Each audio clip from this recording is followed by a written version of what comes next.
Waking up at a dementia facility can be a very disorientating experience, especially if you haven't adjusted to the fact that you're even living there and everything is totally foreign and unfamiliar.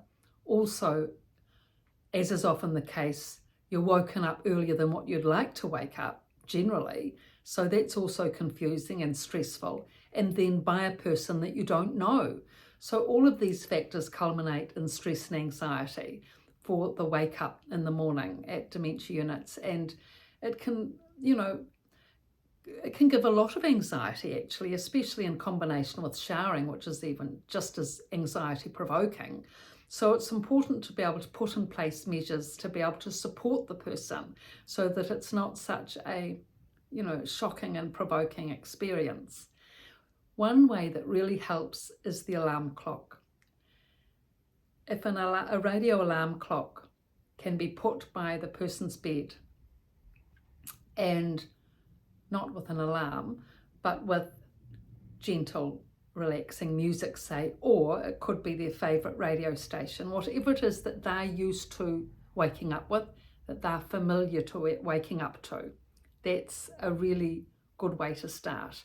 So if it's some channel, whatever, AM, FM radio station, and it has their type of music on it, then that's a good way.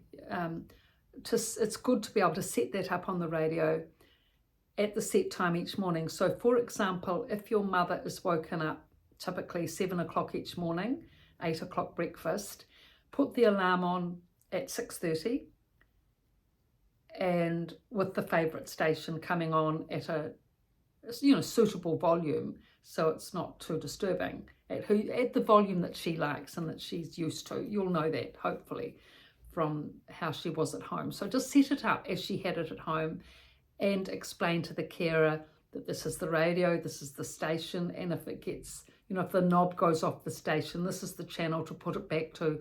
Please make sure it's set for 6:30 regularly each morning at this volume. These things do need to be explained and re-explained, and make sure when you come and visit that it's all set up as so each time, in case knobs get twisted and turned, all the rest of it. Because then your mother, your parent, has time, at least from 6:30, the familiar music, the familiar radio voice is coming on. They can just, okay, at least I know that. At least I know that voice on the radio. I know those songs on the radio. So that, in that way, I can orientate to that part of my world at the moment. Then they can wake up or look around and see, well, I'm in a different place, and where am I? What am I? Now, from this point, it's also good to have the whiteboard within the eye view of the person from the bed, and put up there wake up time, 6:30, breakfast, 8 o'clock, showering, 9 o'clock. And you can put your mother's name at the top and then the name of the carer at the bottom. Beautifully set up on the whiteboard. What could be better than that? Then your mother, big letters, then your mother from her bed can read it. Oh, okay, so I'm getting up at 7. What's it now? She can, the alarm clock, just have the alarm clock angled so that she can see it from her bed. So she's seeing now that it's 7:15, 7 o'clock she gets up. And anyway, she'll be hearing the alarm music, so she'll know she'll have to get up soon. So she's at least partly prepared for that.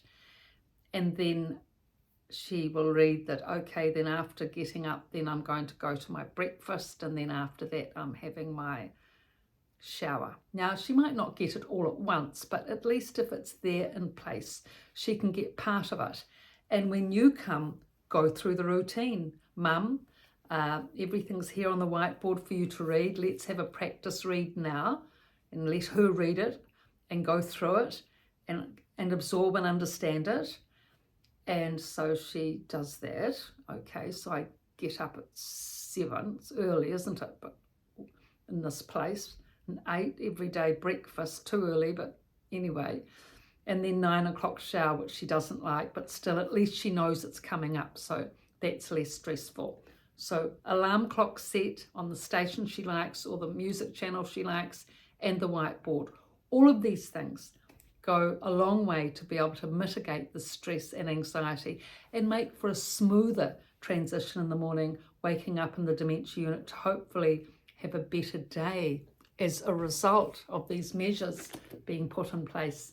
So I've written on these topics, the resident's voice and the resident's rise, both from a dementia unit, both on Amazon and my website, pietavalentine.com, description below. So thank you for your interest and your comments and your likes, and please subscribe. Thank you for your support.